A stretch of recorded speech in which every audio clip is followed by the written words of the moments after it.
जिंदगी जैसे पहेली, जैसे कि कोई सहेली।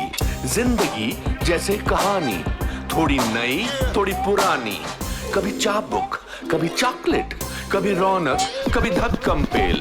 ये भी हो सकता है, वो भी हो सकता है, बट ऑलवेज रिमेंबर, लाइफ में कुछ भी हो सकता है।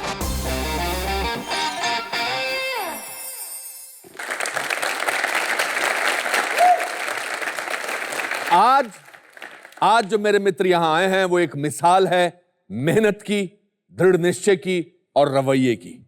इनकी जिंदगी में अहंकार की कोई परिभाषा ही नहीं है। इन्होंने हमेशा अपने आप को विवादों से दूर रखा।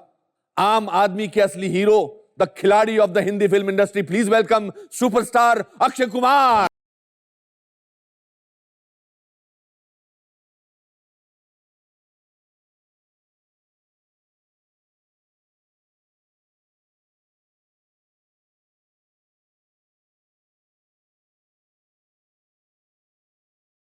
अक्षय, आपको गले मिलकर बड़ा अच्छा लगता है। वो क्यों? आपको मुझे गले मिलकर अच्छा लगता है? पहले मैं ये जानना चाहूंगा कि मुझे गले मिलकर आपको क्यों अच्छा लगा? बिकॉज आपकी नहीं, ऐसा कोई मेरे में आपकी गर्मजोशी जो है ना, और आपका जो एक ऑनेस्ट भाव विभोर है, वो दिल को छूता है, इसलिए अच्छा लगता है। और कोई रीजन नहीं है इससे पहले नहीं, एक्चुअली मैं कई बार होता है किसी से गले मिलता हूँ या हाथ मिलाता हूँ तो मुझे बड़ी कोफ्त आती है कि आई एम श्योर आप लोगों में भी किसी ना किसी से होगा कि ऐसे मिलते हैं। हेलो जी। ये इतना हाथ देने की क्या जरूरत है? आदमी पूरा देता है, क्यों? है कि नहीं?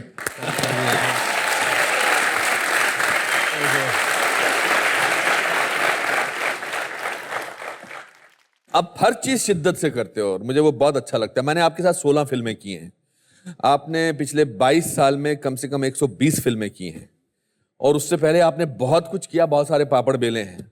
आपका बावर्ची होना, कुक होना तो शायद सबको पता है, लेकिन मैंने पता किया है कि आप बांग्लादेश में भी काम करते थे, ढाका में जी। आप कैलकाटा में भी काम करते थे, और आप मोहम्मद अली रोड पर कुंदन की ज्वेलरी भी बेचते थे। दिल्ली से लेके आता था, वहां बेचता था। उन दिनों के बारे में बताइए। देखिए, बैंकॉक के बारे में तो बहुत सारे लोगों को पता है। सर, ऐसा है कि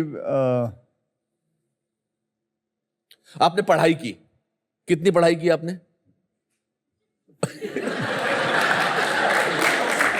नहीं, कोई उसकी फिक्र मत करिए, मैं बहुत बार फेल भी हो चुका हूं। मैं एक गलत एग्जाम्पल नहीं देना चाहता लोगों को कि पढ़ना मेरे हिसाब से बहुत बहुत अच्छी बात है, लेकिन कम से कम इतना पढ़ लेना चाहिए कि इंग्लिश आती है, हिंदी आती है, 2 दूनी 4 आता है, हिस्ट्री के बारे में पता होना चाहिए, दुनिया गोल है ये पता होनी चाहिए, ये सारी चीजें पता होनी चाहिए, इतना पढ़ लेना चाहिए।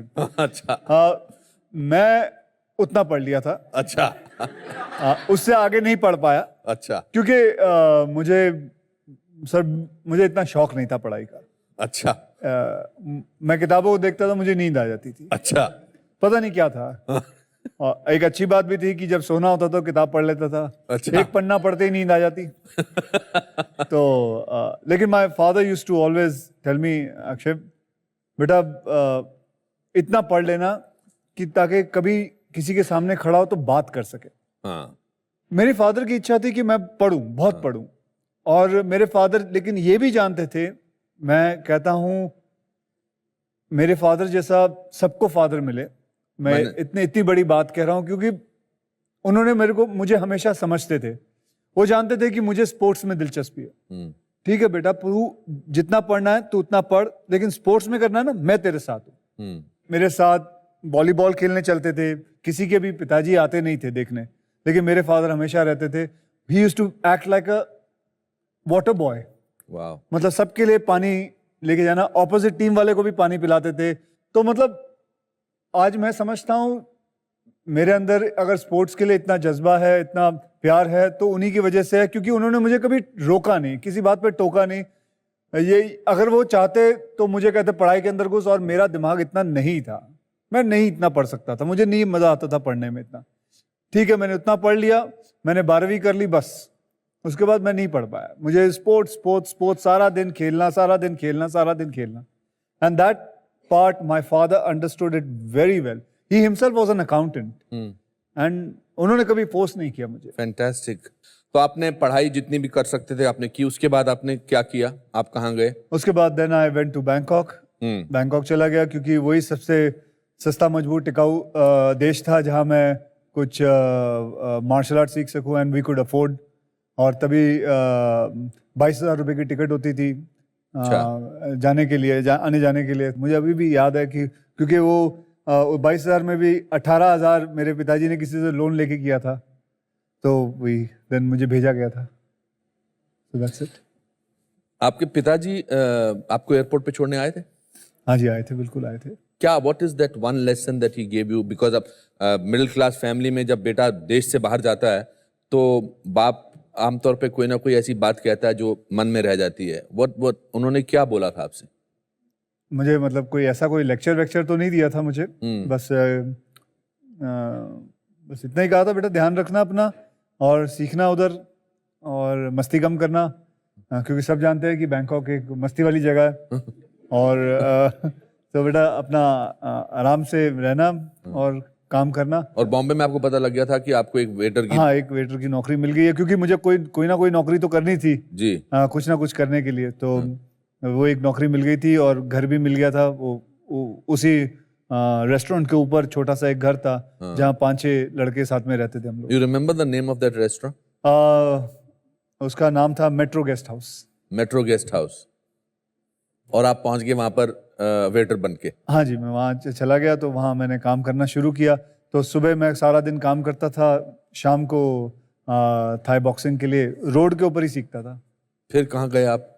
उसके बाद फिर मैं ढाका चला गया, ढाका में काम करता था। बैंकॉक में कितने अरसे पर रहे थे? मैं 4-5 साल उधर था। 4-5 साल? 4-5 साल था, फिर लेकिन वापस भी आया करता था। मैं एक्चुअली काम करता था कैलकाटा, ढाका, बैंकॉक। पता वो लोग होते हैं ना, आई एम श्योर दिल्ली से बहुत सारे लोग जाते हैं ऐसा काम करने के लिए, कपड़े का काम करते हैं। हाँ, लेकिन कैलकाटा से ज्यादा जाते हैं क्योंकि कैलकाटा से बैंकॉक ज्यादा नजदीक है। अच्छा। और वहां से टिकट जो थी उस वक्त 14,000 की थी।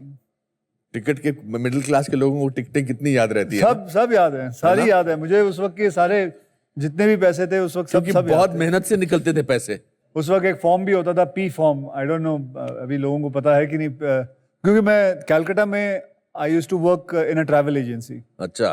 तो उसके अंदर मैं काम करता था, तो पी फॉर्म भरना, फिर वीजा लेके आना, टिकटें लेके आना, तो वो सब कर। फिर आपने मोहम्मद अली रोड पर ये कुंदन की ज्वेलरी का कहाँ से, मतलब मैं एक हिसाब से ऐसा भी लग रहा है मुझे कि आप नॉट उस समय को सोच के नहीं, बट एमलेसली कुछ चीजें कर रहे थे। आप ये कर रहे थे, आप ट्रैवल एजेंसी, बट मन में एम क्या था, करना क्या चाहते थे? Survival sir. ऐसा होता कि कुछ भी काम मिल जाए वो बहुत बढ़िया चीज होती। कुछ भी काम, कोई अगर बोलता है कि कुंदन की ज्वेलरी लेके यहाँ से फिर वहां बेच सकता है, एक बार यहाँ वहां जाने से 6,500-7 हज़ार का फायदा हो जाएगा, तो चलो ये करके देखते हैं।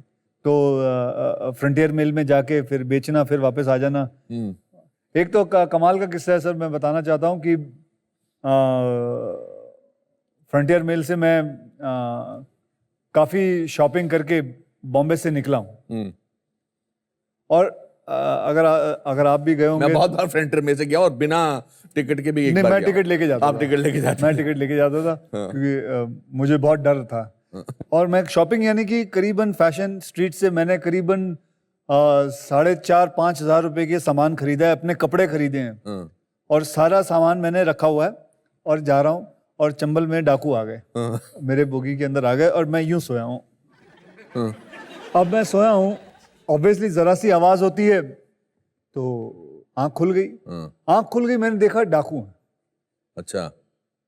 मैं बोला बेटे अब कुछ मत बोलना, चुपचाप आराम से सोए रहना। सोए रहे, देख रहा हूँ, अब मैं देख रहा हूँ वो सबका सामान उठा रहे हैं। अच्छा। और आहिस्ते आहिस्ते कमीने मेरे पास आ गए और मेरा सामान भी उठा लिया। और आप मैं अगर शोर मचाता तो वो गोली मार देते। और आप सोने की एक्टिंग कर रहे हैं? मैं देख रहा हूँ, मैं रोने की एक्टिंग कर रो रहा हूँ, मेरा सामान उठा रहे हैं वो। मेरा सारा सामान उठा के ले गए, सारा बोगी का सारा सामान उठा के ले गए मेरे पास, यहाँ तक कि उन्होंने चप्पल तक नहीं छोड़ी, नीचे से लोगों की चप्पल भी ले गए, सब कुछ ले गए, कुछ भी नहीं बचा। तो जो 4,500 का मैंने सामान लिया था, मैं बिना किसी सामान के दिल्ली स्टेशन पे उतरा हूँ, पुरानी दिल्ली स्टेशन पे। मतलब आपके मामले में अगर ये कहा जाए कि आपने बहुत पापड़ बेले हैं तो बिल्कुल सही है। अभी सोचता हूँ तो हाँ, लेकिन उस वक्त समय नहीं महसूस उस होता। वक्त मैं महसूस नहीं होता था, उस वक्त तो मजा आ रहा था। अच्छा, ठीक है, उस वक्त कुछ ऐसा नहीं था, लेकिन अब आज मैं अगर सोचने जाऊं तो यार बहुत मेहनत की है मैंने वाकई में बहुत मेहनत की है, ऐसे इतनी आसानी से नहीं मिला। इसीलिए हमारे शो का नाम है कि लाइफ में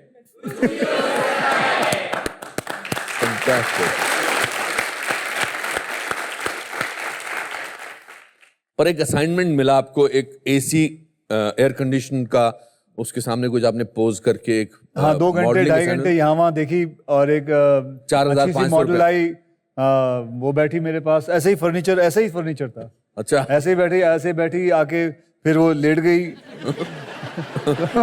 हाँ, तो मतलब आपकी गोद में लेट हाँ गई। गोद में लेट गई, और अच्छा, फिर पोज आपके था। साथ तो नहीं लेटी ना? नहीं, साथ में लेटती तो क्या पोज ही तो करना था। हाँ मैं समझ गया।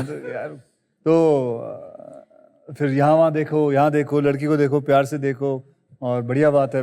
तब मैं 6,000 रुपये कमाता था, फिर उसके बाद ये सब 2-2.5 घंटे यहाँ वो देख के दुख के उन्होंने 21,000 का चेक दे दिया।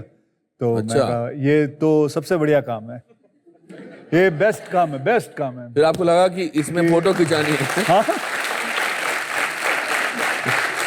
फिर आपको लगा कि फोटो खिंचाना बेस्ट काम है। फोटो खिंचाओ, हाँ अच्छी सी लड़की आके बैठ जाएगी, हाँ एसी का रूम रहेगा, बस सेहत बनाओ। हाँ उन्होंने कहा था कि सेहत बना के रखना, हाँ। तोन वोन निकलनी नहीं चाहिए, सेहत बना के रखो बस।